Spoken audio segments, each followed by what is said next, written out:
അല്പന സമ്പത്ത് വന്നാൽ അവൻ അർദ്ധരാത്രിയിൽ കുടപിടിക്കും എന്നൊരു പഴഞ്ചൊല്ലുണ്ട്. ദുബായ് ഭരണാധികാരി ഒരു ട്രാഫിക്കിൽ പെട്ടുകിടക്കുന്നു. എത്ര മനോഹരമായ വീഡിയോ. ഈ ഭരണാധികാരിക്ക് ഒരു പ്രശ്നവുമില്ല, സ്വന്തം പ്രജകളും പോണം, ഞാനും പോണം.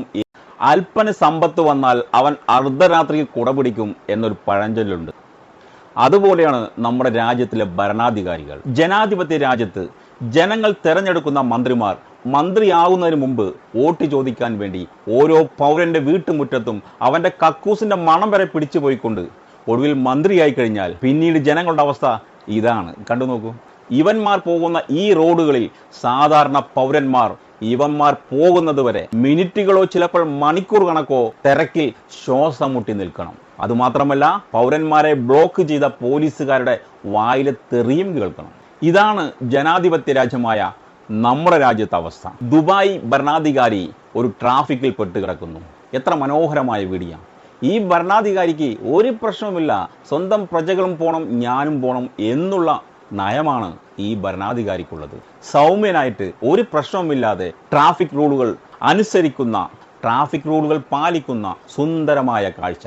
സ്വന്തം പ്രജകൾക്ക് ഒരു ബുദ്ധിമുട്ടും ഉണ്ടാവരുത് എന്ന് കരുതിക്കൊണ്ട് തിരക്കുകൾ മാറ്റിവെച്ചുകൊണ്ട് ആ ട്രാഫിക് നിയമം ആ കാറിൽ ഇരുന്നു കൊണ്ട് ആസ്വദിക്കുകയാണ് ദുബായ് ഭരണാധികാരി, അല്ല രാജാവ്. എത്ര മനോഹരമായ കാഴ്ച. എന്തായാലും മനുഷ്യൻ ഒരു ദിവസം ചാകും. ആ മരണത്തെ പേടിച്ചുകൊണ്ട് ജനങ്ങളുടെ നികുതി പണവും എടുത്തുകൊണ്ട് ഹൈ സെക്യൂരിറ്റി ചുമന്നുകൊണ്ട് പ്രജകളെ ബുദ്ധിമുട്ടിക്കുന്ന ഇതുപോലെയുള്ള യാത്രകൾ നല്ല ഭരണാധികാരികൾക്ക് ചേർന്നതാണോ? അല്ല എന്നാണ് മുസ്ലിം ഭരണാധികാരികൾ, മുസ്ലിം രാജാക്കന്മാർ പഠിപ്പിക്കുന്നത്. അല്പന സമ്പത്ത് വന്നാൽ അവൻ അർദ്ധരാത്രിയിൽ കുടപിടിക്കും എന്നൊരു പഴഞ്ചൊല്ലുണ്ട്. ദുബായ് ഭരണാധികാരി ഒരു ട്രാഫിക്കിൽ പെട്ടുകിടക്കുന്നു. എത്ര മനോഹരമായ വീഡിയോ. ഈ ഭരണാധികാരിക്ക് ഒരു പ്രശ്നവുമില്ല, സ്വന്തം പ്രജകളും പോണം, ഞാനും പോണം.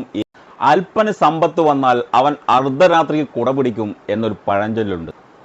അതുപോലെയാണ് നമ്മുടെ രാജ്യത്തിലെ ഭരണാധികാരികൾ. ജനാധിപത്യ രാജ്യത്ത് ജനങ്ങൾ തെരഞ്ഞെടുക്കുന്ന മന്ത്രിമാർ മന്ത്രിയാകുന്നതിന് മുമ്പ് വോട്ട് ചോദിക്കാൻ വേണ്ടി ഓരോ പൗരന്റെ വീട്ടുമുറ്റത്തും അവന്റെ കക്കൂസിന്റെ മണം വരെ പിടിച്ചു പോയിക്കൊണ്ട് ഒടുവിൽ മന്ത്രിയായി കഴിഞ്ഞാൽ പിന്നീട് ജനങ്ങളുടെ അവസ്ഥ ഇതാണ്. കണ്ടു നോക്കൂ. ഇവന്മാർ പോകുന്ന ഈ റോഡുകളിൽ സാധാരണ പൗരന്മാർ ഇവന്മാർ പോകുന്നത് വരെ മിനിറ്റുകളോ ചിലപ്പോൾ മണിക്കൂർ കണക്കോ തിരക്കിൽ ശ്വാസം മുട്ടി നിൽക്കണം. അതുമാത്രമല്ല, പൗരന്മാരെ ബ്ലോക്ക് ചെയ്ത പോലീസുകാരുടെ വായിലെ തെറിയും കേൾക്കണം. ഇതാണ് ജനാധിപത്യ രാജ്യമായ നമ്മുടെ രാജ്യത്തെ അവസ്ഥ. ദുബായ് ഭരണാധികാരി ഒരു ട്രാഫിക്കിൽ പെട്ടുകിടക്കുന്നു. എത്ര മനോഹരമായ വീഡിയോ. ഈ ഭരണാധികാരിക്ക് ഒരു പ്രശ്നവുമില്ല, സ്വന്തം പ്രജകളും പോണം, ഞാനും പോണം എന്നുള്ള നയമാണ് ഈ ഭരണാധികാരിക്കുള്ളത്. സൗമ്യനായിട്ട് ഒരു പ്രശ്നവുമില്ലാതെ ട്രാഫിക് റൂളുകൾ അനുസരിക്കുന്ന, ട്രാഫിക് റൂളുകൾ പാലിക്കുന്ന സുന്ദരമായ കാഴ്ച. സ്വന്തം പ്രജകൾക്ക് ഒരു ബുദ്ധിമുട്ടും ഉണ്ടാവരുത് എന്ന് കരുതിക്കൊണ്ട് തിരക്കുകൾ മാറ്റിവെച്ചുകൊണ്ട് ആ ട്രാഫിക് നിയമം ആ കാറിൽ ഇരുന്നു കൊണ്ട് ആസ്വദിക്കുകയാണ് ദുബായ് ഭരണാധികാരി, അല്ല രാജാവ്. എത്ര മനോഹരമായ കാഴ്ച. എന്തായാലും മനുഷ്യൻ ഒരു ദിവസം ചാകും. ആ മരണത്തെ പേടിച്ചുകൊണ്ട് ജനങ്ങളുടെ നികുതി പണവും എടുത്തുകൊണ്ട് ഹൈ സെക്യൂരിറ്റി ചുമന്നുകൊണ്ട് പ്രജകളെ ബുദ്ധിമുട്ടിക്കുന്ന ഇതുപോലെയുള്ള യാത്രകൾ നല്ല ഭരണാധികാരികൾക്ക് ചേർന്നതാണോ?